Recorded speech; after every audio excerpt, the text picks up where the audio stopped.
Bienvenidos, mis queridos hermanos, a este espacio de la Escuela de Oración.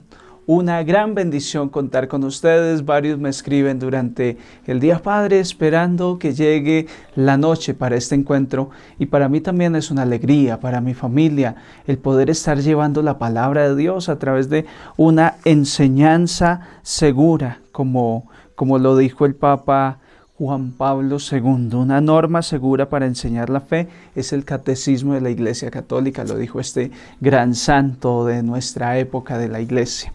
Pues retomando, queridos hermanos, para el tema de hoy, les recuerdo que hace 8 días llegamos a la mitad del proceso de esta primera etapa de la Escuela de Oración y empezamos un capítulo nuevo, como ya lo indicaba hace 8 días, llamado La tradición de la oración. Yo enfaticé en el artículo las fuentes de la oración y ahí nos damos cuenta cómo tenemos varias fuentes de la oración. Hablábamos de la Sagrada Escritura, por ejemplo, la liturgia.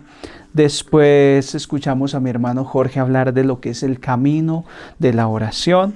Y el viernes escuchábamos al padre Gerardo Andrés hablar de la oración inspirada a través de la Virgen María, ella como maestra de oración.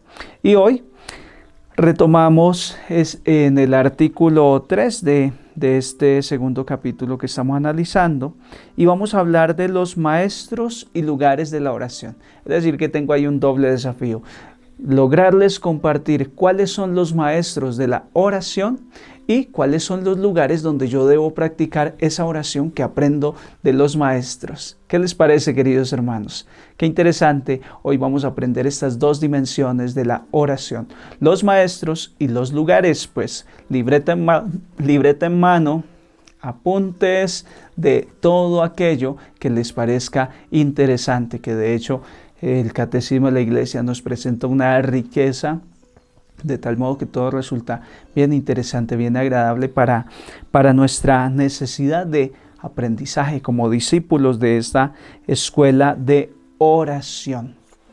Bienvenidos a los que van llegando entonces a este espacio. Les recuerdo, si no se han matriculado, matricúlense a la escuela.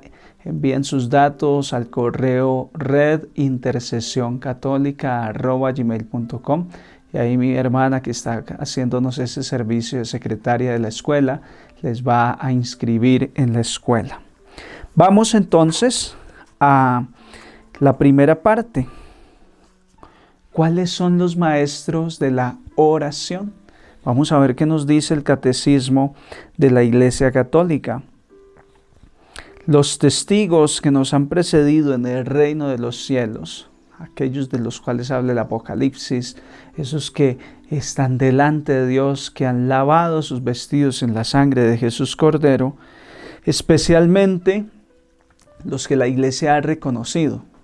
En noviembre tenemos el Día de Todos los Santos, porque hay muchos que la Iglesia no ha reconocido, pero especialmente los que la Iglesia ha reconocido son grandes maestros de oración. Son personas a las cuales hay que prestarles atención, hay que abrirle el oído a lo que dicen estas personas, a lo que nos han enseñado con su vida.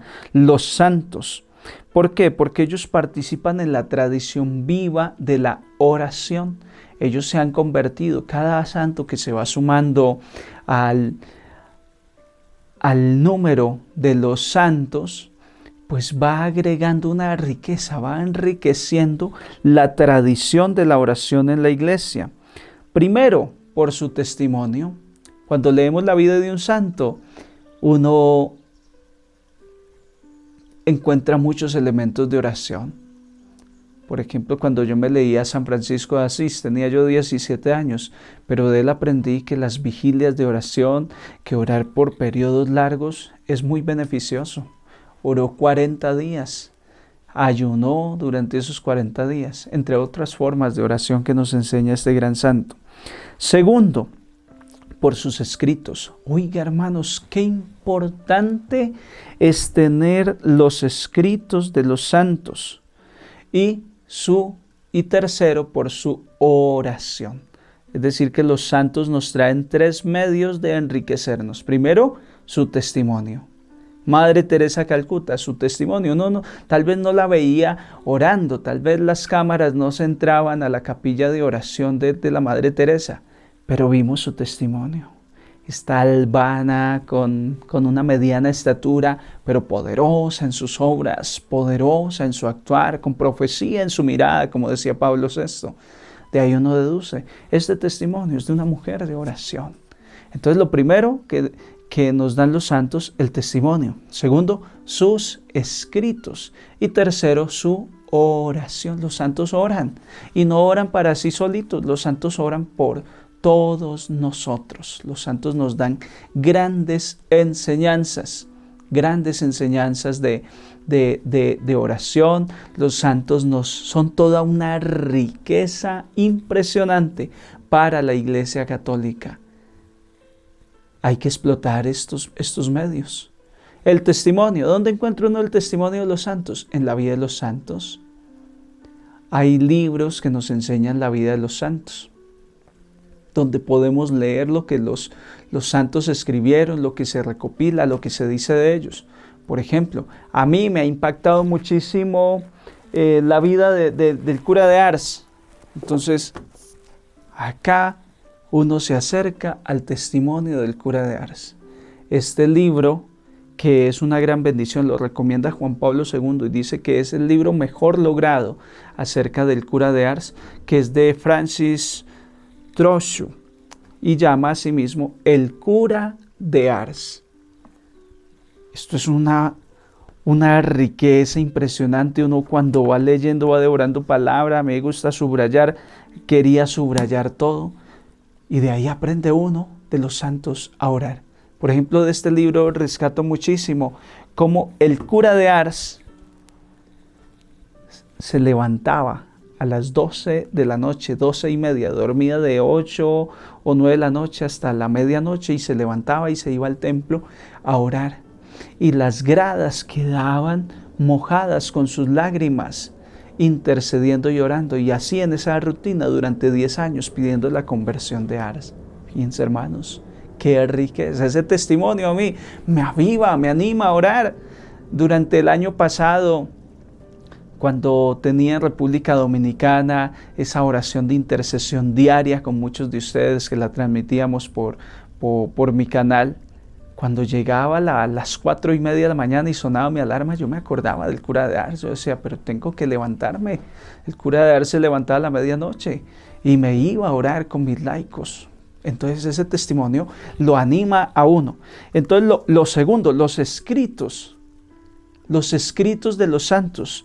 Algunos el mismo santo consignó, otros no. Tenemos, por ejemplo, la vida de San Agustín de Hipona. Este santo escribió las Confesiones, otro libro que me devoré, que cada palabra es una riqueza impresionante. San Agustín de Hipona, sus escritos, ahí está. Hay libros que uno no puede dejar de leer. Si uno quiere ser un gran orante, una persona fuerte en la vida de oración, uno tiene que leer lo que han escrito los santos. Entonces allá llevamos dos elementos que nos enriquecen de la vida de los santos como maestros de la oración. Y está, primero, las biografías, la vida, el testimonio de los santos. Segundo, sus escritos. Todo lo que podamos encontrar escrito de un santo, no lo podemos dejar pasar de largo. Lo que se escriba de él, eso es un tesoro, es una bendición. Oiga, como me pasa varias veces, ya me llegó el Espíritu Santo, queridos hermanos, acá hablando de los santos. El Espíritu Santo, ahorita vamos a leer que es tan cercano a los santos que donde hay un santo, ahí está el Espíritu Santo. Y empezamos a hablar de los santos y ya me dio calor, hermanos. Me llegó ese gozo del Espíritu Santo y este calor. Y eso que acá en Bogotá que hace frío todo el tiempo. Hermanos, tenemos en tercera medida entonces la oración de los santos. Testimonio, escritos y la oración. La oración es una riqueza.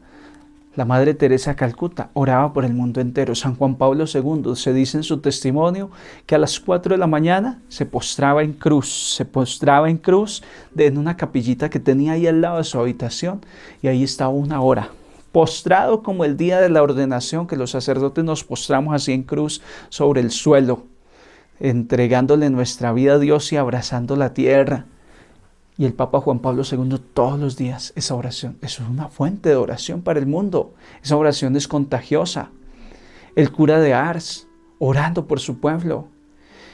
San Pío de Pietrelcina orando por su pueblo. Una cosa fantástica, queridos hermanos, es los santos, la riqueza que encontramos en ellos como maestros de la oración, grandes maestros de la oración.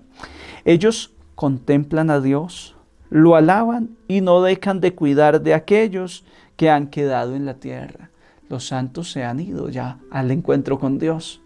Sin embargo, ellos no dijeron, ya terminamos la tarea, ya nos hicimos santos, ahora tranquilos, se acabó el trabajo. No, allá es que empiezan a trabajar los santos en la vida eterna, alabando a Dios. Aquí aprendieron a orar y allá continúan orando, con oración de alabanza, con oración de adoración y con oración de intercesión por nosotros. Los santos nos preceden en esta oración por los que estamos aquí en la tierra. Su intercesión es su más alto servicio al plan de Dios. Claro, ¿qué es lo que Dios quiere? Que todos los hombres se salven y lleguen al conocimiento de la verdad. Pues fíjense ustedes que los santos cooperan con ese plan de Dios, y el deseo de Dios es que cada uno de nosotros nos salvemos, y los santos están intercediendo día y noche por nosotros. Pues esto nos da a entender, queridos hermanos, que en ellos encontramos esa oración viva de la iglesia, que no para, que como dice Isaías 62:6, ni de día ni de noche permanecerán callados los que se lo recuerdan a Yahvé. Esa es la palabra de Dios.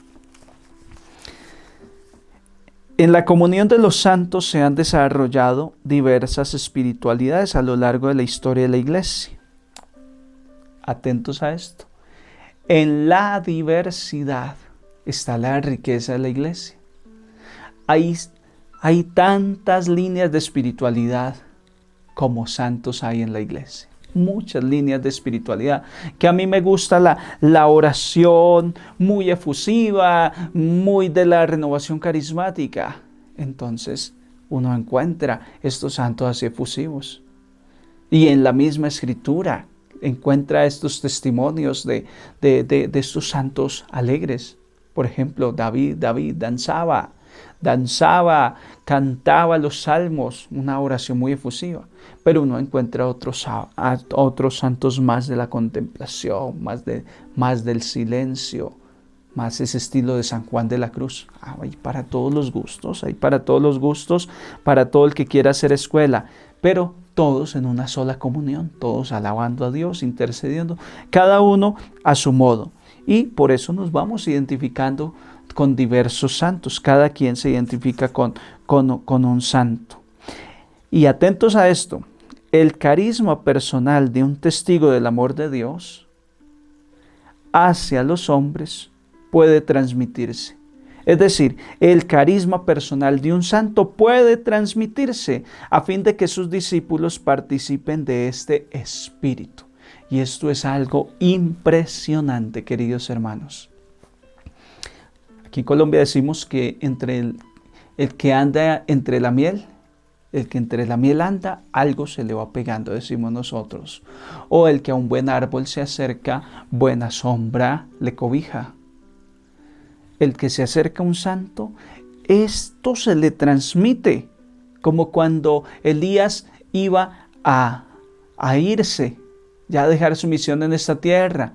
Y Eliseo le dice, Padre, déjame de tu espíritu, déjame un tercio de tu espíritu. Y le dice, si logras verme cuando me vaya, entonces yo te daré. Y cuando Elías fue llevado en ese carro de fuego, Cuando fue arrebatado, Eliseo le agarró el manto, hermanos, y recibió. Y también nos dice San Lucas en el capítulo 1 que Juan el Bautista tiene el espíritu de Elías. Es decir, que el espíritu se contagia, el espíritu de un santo se va contagiando. Y uno leyendo mucho a un santo se va contagiando de ello. Y ahí yo quiero enfatizar, no por dármelas a cabo y el padre como lee, no, de estos libros todavía me falta leer mucho, pero por lo menos los tengo ahí para consultar, que un tema para ir preparando, ahí están.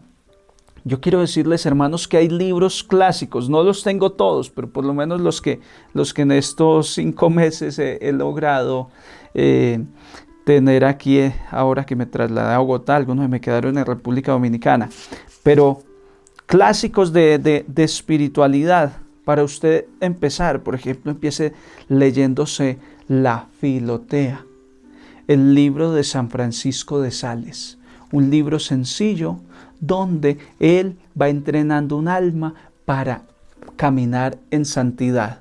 Esta es una versioncita sencilla acá del padre Eliezer Salesman, pero hay diferentes versiones y creo que en medio digital se encuentra en internet. Está el combate espiritual, libro que llevó por 19 años en su bolsillo San Francisco de Sales. En su sotanita tenía una versión del combate espiritual y lo tenía ahí en su sotana, lo tenía en su bolsillo. Leyendo el santo, uno se va impregnando leyendo la vida de los santos. El diario de Sor Faustina, lo estamos trabajando mucho en la hora de la misericordia. Vamos leyendo algún pasaje selecto, dice mi hermano Jorge con mucha alegría, un pasaje selecto de Sor Faustina y nos va compartiendo, yo también lo hago, el padre Andrés también. Pues hermanos, es un libro selecto, como diría Jorgito.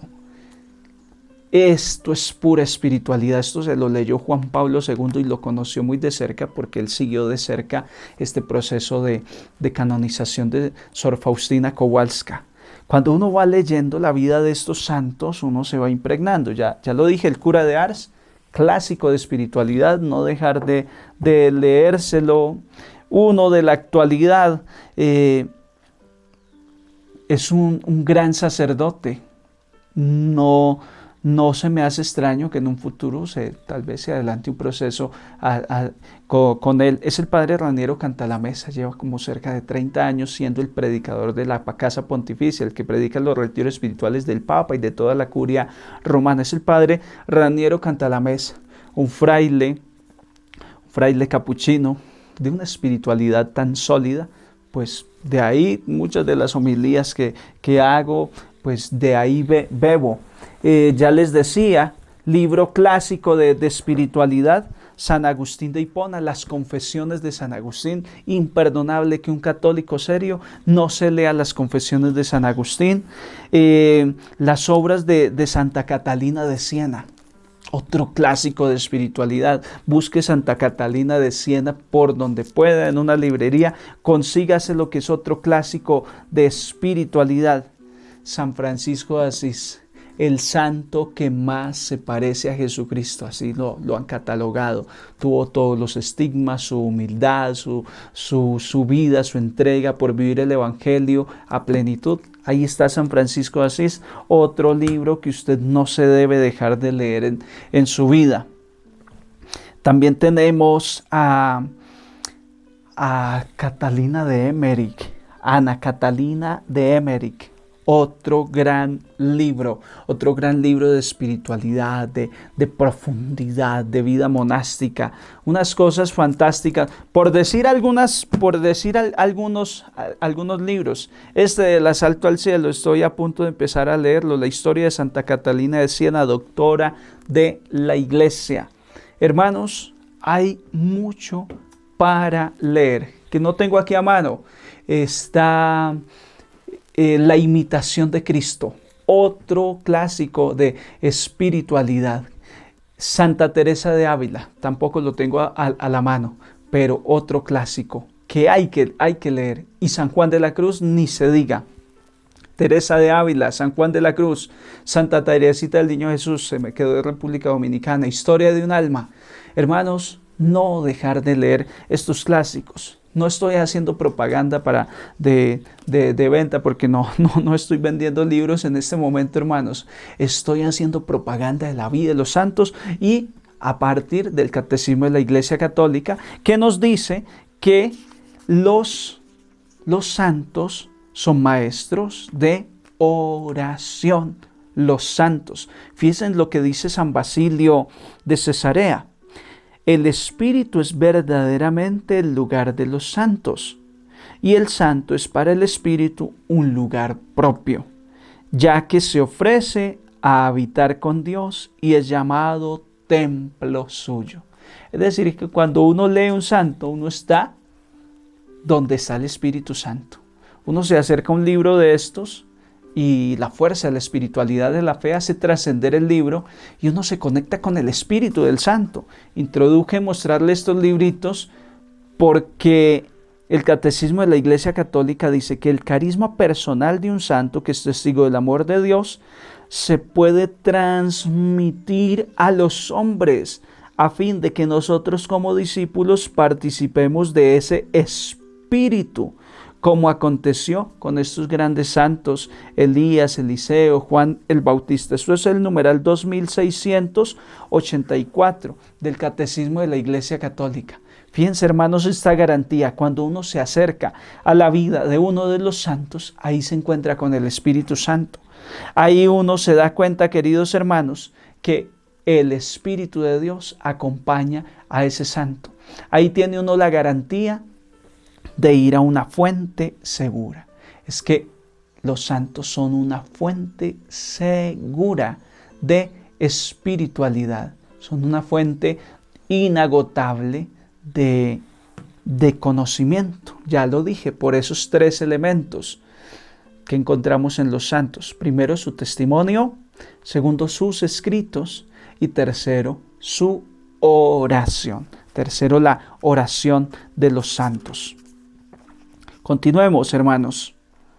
La diversidad de espiritualidades cristianas participan en esta tradición viva de la Iglesia y son guías indispensables para los fieles. En su rica diversidad reflejan la pura y única luz del Espíritu Santo. En conclusión de esta primera parte, ya vamos en la mitad de la charla de hoy.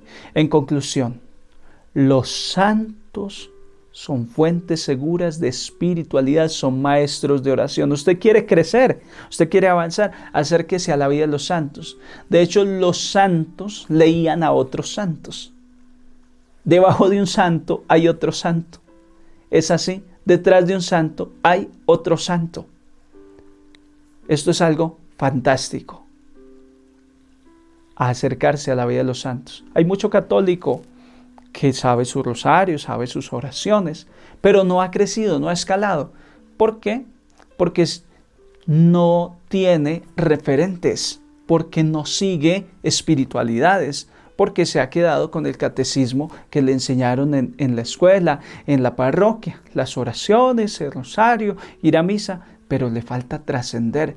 Esto de la vida de los santos es fantástico. Son maestros impresionantes de la vida espiritual, de la vida de oración.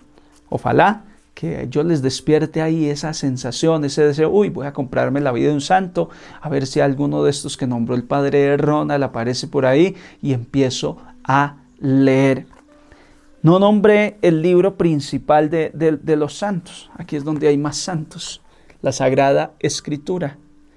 Todos estos que pasan por aquí del Nuevo Testamento, del Antiguo Testamento, pues aquí está la vida de ellos, aquí está el testimonio de los santos, aquí está el testimonio, aquí están sus escritos. San Pablo, gran santo, escribió casi todo el Nuevo Testamento, todas las cartas paulinas. En fin, aquí están los evangelistas, la Sagrada Escritura. Entonces, si usted que estaba pensando, yo no tengo ningún libro de estos y en esta pandemia ¿dónde encuentro? Pues ahí está la Sagrada Escritura como primera fuente de escritos, de testimonio de los santos. Hermanos, hay unos, 1, 2, 3, como 4 servidores de de la oración. En general, los santos. Fuentes de espiritualidad, maestros de la oración. Y hay unos servidores de la oración, lo llama el Catecismo de la Iglesia Católica en el 2685 en adelante. ¿Cuáles son estos servidores de la oración? Primero, la familia. La Familiares Consorcio de San Juan Pablo II denomina a la familia la iglesia doméstica, la iglesia en casa. Los primeros recuerdos de oración que tenemos es de la familia, la mamá que nos enseñó a orar en nombre del Padre, Hijo, a persignarnos, a orar el Padre Nuestro de niños. La oración encuentra un ámbito espectacular en la familia. Entonces la familia es un servidor de la vida de oración. La familia está al servicio de la oración. En la familia se nos enseña a perseverar en la oración, a caminar en la oración. La oración diaria familiar es el primer testimonio de la memoria que tenemos, y especialmente en esas familias donde hay un altarcito, un lugar así especial. Eso es fantástico, la vida de oración. Nosotros les hemos contado cómo en mi casa desde muy pequeños recordamos a nuestros papás orando. Segundo grupo de personas al servicio de la oración. Primero está la familia. Segundo, están los ministros ordenados. Bueno, estamos porque ahí estoy yo, y eso es lo que estamos haciendo aquí con el padre Gerardo Andrés, con Jorge, con mi papá, con Paola. Estamos liderando esa oración, pero de modo especial el Catecismo de la Iglesia Católica enfatiza que los ministros ordenados, claro, el párroco ha de ser maestro de espiritualidad, está al servicio de la oración a través de la catequesis, a través de las homilías. El párroco lidera procesos donde se enseña a la gente a orar. Entonces, primero, la familia. Segundo, los ministros ordenados, los sacerdotes. Estamos ahí, los diáconos, ministros ordenados, estamos ahí, responsables de formar en la vida de oración a todo el pueblo de Dios, a nuestros hermanos, a guiar al pueblo de Dios en las fuentes vivas de la oración por medio de la palabra de Dios. Enseñamos a orar por medio de la liturgia, una Eucaristía bien celebrada, y yo le puedo transmitir a usted cómo debe ser el fervor en la vida de oración. En la vida diaria del sacerdote uno está enseñando a orar. En el diario acontecer de la vida estamos llamados los ministros ordenados a enseñar la oración. Entonces ya tenemos dos servidores de la oración. Primero la familia, segundo el sacerdote, el ministro ordenado. Tercero, muchos religiosos, la vida religiosa, los que se consagran a la vida religiosa, son servidores de la oración. Las comunidades religiosas son servidoras de la oración, porque han consagrado su vida totalmente a la oración. Ya hay testimonio de estos monjes del desierto, desde el desierto de Egipto, los eremitas, los monjes y monjas que han dedicado su tiempo a la alabanza a Dios y a la intercesión. Gente que está al servicio de la oración todo el tiempo, las 24 horas. Por ejemplo, las hermanas pobres de San Francisco, allá en República Dominicana, tienen 24 horas, 7 días a la semana de intercesión delante del Santísimo. Cada hora una diferente. Y eso durante la noche, durante el día, se van rotando. Son 25 religiosas y hay un horario. Y a veces le toca en la madrugada, a veces al mediodía, a veces en la tarde. Y así se van rotando para estar delante de Dios siempre en oración, contemplando a Dios. Son fuentes vivas de contemplación y de vida espiritual para la iglesia, la oración de estas personas. Hay otro espacio de servidores de la oración y es la catequesis. La catequesis de la parroquia. De pronto alguno de ustedes es catequista.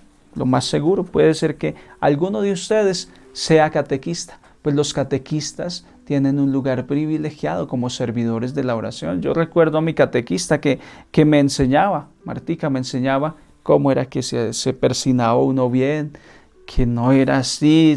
Yo la recuerdo cogiéndome los deditos de niño así, diciéndome cómo debía más o menos poner la mano. Ahí están ustedes, los catequistas, como otros servidores de la vida de oración en la iglesia.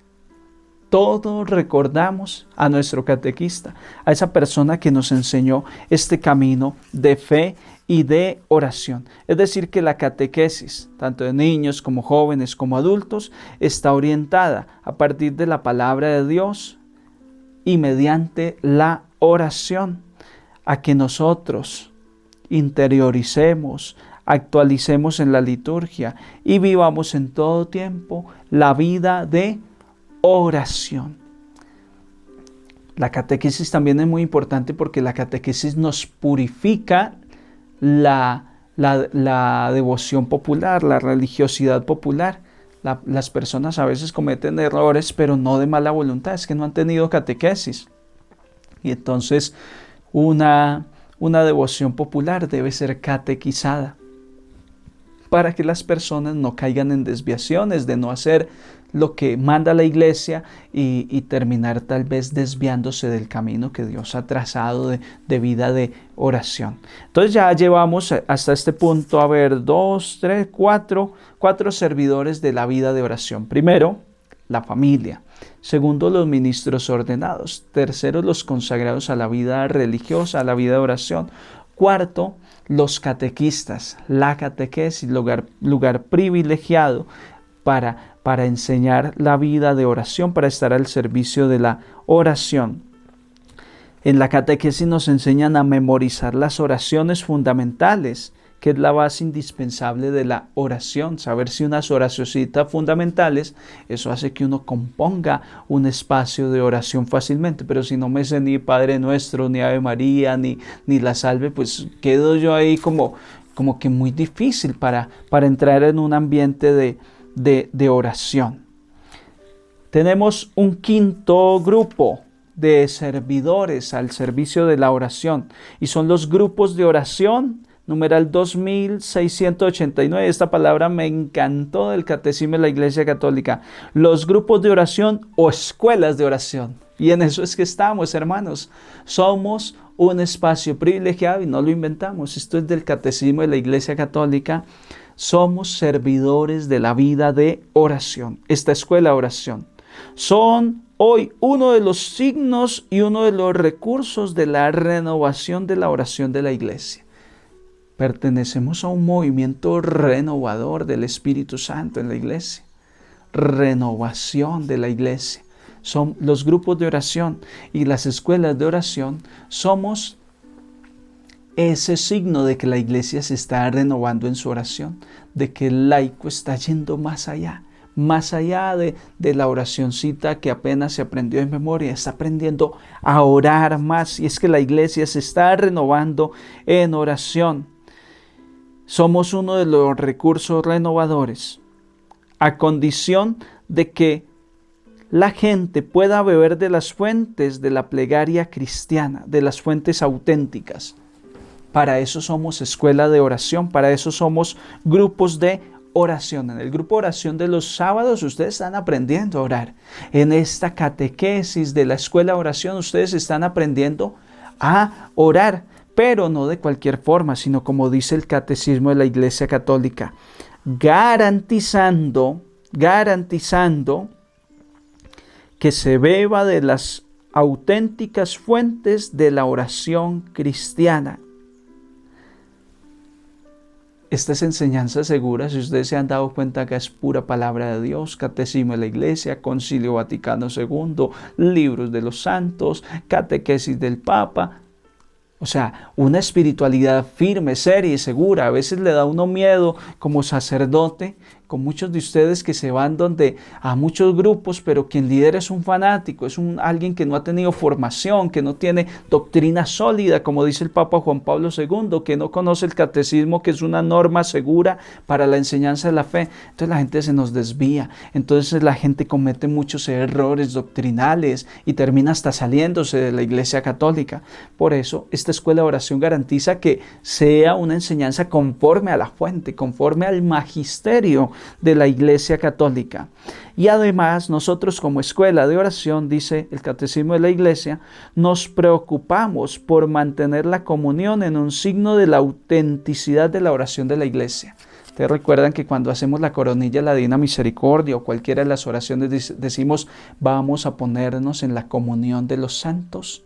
Y eso es para que usted no ore solo, sino para que ore como parte del servicio de intercesión internacional, para que usted se sienta miembro de un solo ejército. Y la red de intercesión católica internacional está respondiendo justo a este punto que está afirmando el Catecismo de la Iglesia Católica, que una garantía de que es la oración viva de la Iglesia es que se haga en comunión. Estamos enlazando todos los países de Latinoamérica, de donde se van sumando personas como ustedes, de Estados Unidos, de Canadá, de España, de Argentina, de Bolivia, de Ecuador. Tenemos gente hasta de la China. Tenemos una estudiante de la China que vive allá y se conectó y está siguiendo la formación, queridos hermanos. Esto es algo súper interesante porque estamos respondiendo al designio de Dios, al designio de la Iglesia. Vivir en comunión, estar comúnmente unidos por una sola oración que iremos avanzando a lo largo de los días. Después les vamos a mandar ya unos formatos de oración cuando ustedes avancen más, porque vamos a orar esta primera semana del mes, la segunda semana, los lunes porque oramos y ustedes se van a comprometer con oraciones más concretas, a veces hasta en horarios concretos. Y eso nos va a dar una fuerza de comunión que va a garantizar que es la oración viva de la Iglesia Católica, mis queridos hermanos. Y es el Espíritu Santo el que da a ciertos fieles dones de sabiduría, de fe y de discernimiento dirigidos a este bien común que es la oración. El Espíritu Santo da dones de sabiduría, de fe y discernimiento. Ustedes se están formando es para esto, para recibir esos dones de sabiduría, de fe y de discernimiento que están dirigidos al bien común de toda la Iglesia. Dice San Juan de la Cruz: por eso, mirar en cuyas manos se pone. Debes de cuidar en qué manos te pones, porque cual fuere el maestro, tal será el discípulo. Cual el padre, tal el hijo. Y añade San Juan de la Cruz que el director, de más de ser sabio y discreto, ha de ser experimentado.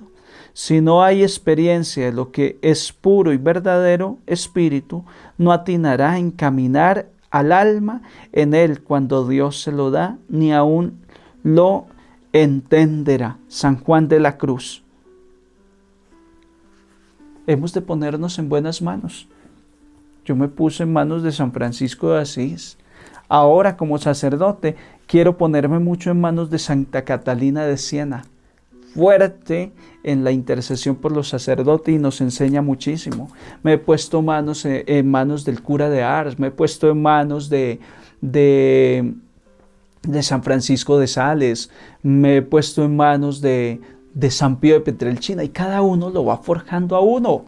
Lo va forjando, y dice San Juan de la Cruz, cuidado entonces, bajo qué maestro te pones en manos. Vamos a poner, en esta escuela de oración nos ponemos en manos de los fuertes, de los poderosos, de los grandes, de los que tienen muchísimo que enseñarnos. No nos ponemos por ahí en manos de cualquier persona que empieza a congregar un grupo y a tener visiones y revelaciones y cosas muy interesantes, pero que pueden, por no tener la profundidad del conocimiento del magisterio de la Iglesia, pues desviarse. No, aquí nos ponemos en manos de gente seria, de los santos más fuertes, del Papa, del Catecismo, del Concilio Vaticano. Esa es la enseñanza que da San Juan de la Cruz realmente acerca de en manos de quién nos ponemos. Pues hermanos, pongámonos en aquellos que son los maestros. Los maestros. Finalmente, vamos a hablar de los lugares favorables para la oración. Los lugares favorables para nosotros poder orar y entrar en comunión con Dios. Primero, la iglesia. El templo, así sea un templo sencillo, todos recordamos la iglesia como el lugar de oración. En la capilla y repiques de campanas navideñas. Cuando era Navidad, uno iba para la parroquia. Cuando son las fiestas patronales, vamos para la parroquia. Y allí es donde uno va empezando a orar. Yo recuerdo que donde yo aprendí que era el Santísimo Sacramento. Fue una vez, yo no sé si era Semana Santa, qué era, pero mi mamá me llevó. Yo estaba muy niño, muy muchachito, y el Padre tenía ya expuesto en el altar la custodia, el Santísimo con la custodia. Y yo dije, bueno, ¿y qué será? Y yo hablé a mi mamá, mami, ¿y qué es? Y ella me explicó, mi hijo, ese es el Santísimo, ese es el Señor. Yo no alcancé a captar todo, pero ahí empecé a aprender qué era el Santísimo Sacramento. En la iglesia se nos enseña todo eso. En el templo se nos enseña la vida de oración, y en la iglesia, a través de esas prácticas litúrgicas, pues aprendemos a orar. Y en segundo lugar, la iglesia, el templo, es el lugar privilegiado para adorar el Santísimo. Allá es que está el Santísimo en el sagrario, y uno aprendió que llegando al templo uno se arrodilla, saluda al Santísimo, que regularmente hay una velita encendida, una lámpara, y al irse y al pasar delante, uno aprendió eso en el templo. Segundo lugar privilegiado, ya encontramos esos lugares fuera del templo, ¿no? La elección de un lugar favorable debe ser fundamental para una buena oración, para esa oración personal. El lugar favorable puede ser un rinconcito en mi casa, un espacio donde yo me siento bien. Digamos, aquí donde la habitación que me ha tocado ahora tiene acá mi ventana. Yo abro las cortinas, pues un paisaje genial. Yo me siento en esta dirección y tomo mi Sagrada Escritura, y eso me deleita ver ahí la naturaleza, interactuar con Dios a través de la palabra, pues un ambiente que me resulta favorable. Aquí el seminario es muy silencioso, esto es una finca, es un lugar ya donde estamos en el límite con el casco urbano de Bogotá, entonces es un lugar súper agradable. Entonces el lugar debe ser fundamental, y ya cada quien lo debe descubrir, ese lugar de la oración, donde uno con la Sagrada Escritura, con una imagen, con algo que me hable de Dios, pues entro en oración con nuestro Padre Dios.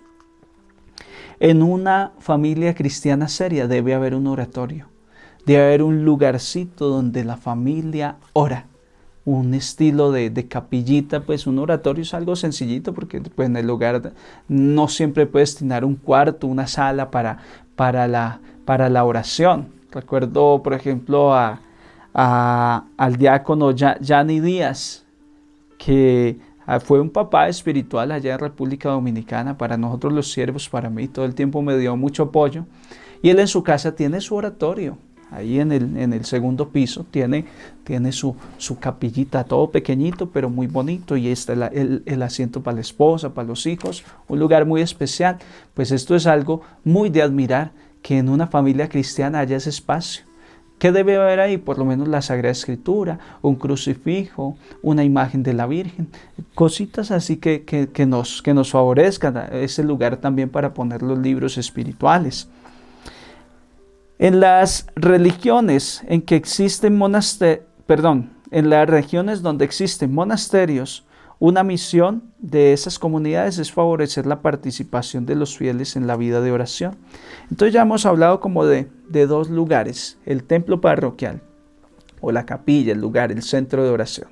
Segundo, entonces la casa, el lugar donde yo vivo, ahí debe ser mi lugar de oración y yo descubrir. Y tercero, se está hablando de aquellas regiones donde hay monasterios, centros de espiritualidad. Yo, por ejemplo, les tengo ya prometido que al pasar esta pandemia les voy a preparar una peregrinación para aquí, para Colombia. Voy a traer gente de Estados Unidos, de acá, de Centroamérica, Latinoamérica, que quieran venirse de una peregrinación por Colombia. Vamos a visitar algunos lugares especiales, y ya les prometí que los voy a llevar a Casa Betania, allá en La Ceja, donde es un lugar, son religiosas, pero permiten que los vecinos, cuando yo he estado de retiro espiritual allá, cuando celebro la misa 6:30, 7 de la mañana, los vecinos, los campesinitos que están por ahí, vienen al monasterio a esa misa y participan. Entonces, si usted tiene cerca un monasterio y nunca ha ido a tocar, vaya y toque y diga, ¿cuándo puedo venir a participar en la misa con ustedes? Y usted va a ver que las carmelitas allá en Santiago, que las benedictinas, las de la Visitación allá en Marinilla, Antioquia, bueno, donde yo he ido, donde yo conozco comunidades religiosas, tienen esa oportunidad de que el laico vaya y esté con ellas y celebre la liturgia de las horas, de laudes, de vísperas, o participen de la Santa Misa. Padre, ¿verdad? Claro que sí. Vaya, toque el timbre, llame y pregunte cuándo usted puede participar, qué espacios tienen abiertos al público y usted va a ver. Entonces esos son otros lugares poderosísimos de oración, otros lugares fantásticos para el encuentro con Dios, para la vida de oración. Otros espacios, otros lugares especiales. Ya llevamos 3. Primero, el templo parroquial. Segundo, la casa, el lugar donde vivo. Tercero, esos monasterios, esos centros de espiritualidad que están por ahí en algunas regiones, tal vez cerca a su casa. Y cuarto, las peregrinaciones, los santuarios, hermanos, lugares fantásticos. ¿Cuántas peregrinaciones hicimos allá en República Dominicana? Eso era fantástico. Cuando nos fuimos a Monte de Oración, nos fuimos 350 personas, nos fuimos para Monte de Oración, una cosa fantástica en un Vía Crucis. Eso era en Semana Santa, creo. Algo fantástico, increíble. Nos íbamos a Higüey, a la Basílica de Nuestra Señora de la Altagracia. También vamos a hacer peregrinación para República Dominicana, Dios mediante, después de esto. Y ni se diga, con el grupo que estuvimos al iniciar este año nos salvamos. Nos faltaba como unos 20 días para que ya se cerrara todos los aeropuertos y fuimos y estuvimos en Tierra Santa. El Señor nos llevó y después de eso ya empezó lo de la pandemia. Pues ya está cerrado todos esos lugares, no se puede ahora, pero cuando sea oportuno vamos a ir en peregrinación a Tierra Santa nuevamente y sé que muchos de ustedes lo van a disfrutar en esos santuarios, en esos lugares que son lugares excepcionales para vivir en comunión con la iglesia y las formas de oración cristiana, esos santuarios. Acá en Colombia tenemos santuarios fantásticos, en México, en Estados Unidos, hay muchos santuarios. A veces usted no se ha enterado, usted no sabe, pero de que los hay, y que son lugares increíbles, también esa es una realidad. Así que los espero para que después, más adelante, podamos poner en práctica todo esto, para que se vengan conmigo y los guío acá en Bogotá, al santuario del 20 de julio del Divino Niño Jesús de Praga, para que nos vamos a Monserrate, para que nos vamos para el sur del país de Colombia, el santuario de la Laja. O sea, la Virgen resultó dibujada en una piedra que se llama Laja, una cosa fantástica. Hay tanto para conocer. La patrona de Colombia, Nuestra Señora de Rosario de Chiquinquirá, que está acá a 3 horitas de Bogotá. Y no es coincidencia, sino dio incidencia, que la patrona de Colombia es Nuestra Señora de Rosario de Chiquinquirá, y la Virgen que resulta dibujada en la piedra que llama el Milagro del Abismo allá en Ipiales, Colombia, es la misma Virgen de Rosario la que se aparece, y no hay rastro de que haya sido un pintor ni nada, y se ha mantenido esa imagen que apareció milagrosamente en un abismo, y en ese abismo, que es una peña increíble como a 100 metros de altura, ahí la gente, como pudo, creó un puente entre las montañas y en esa montaña incrustó una basílica. Es un milagro increíble, hermanos, es una peregrinación de maravilla. Y así tenemos muchos lugarcitos especiales para ir aquí en Colombia y en otros países. Pues ojalá que vamos incrementando esas peregrinaciones que son de mucha espiritualidad, de mucho crecimiento.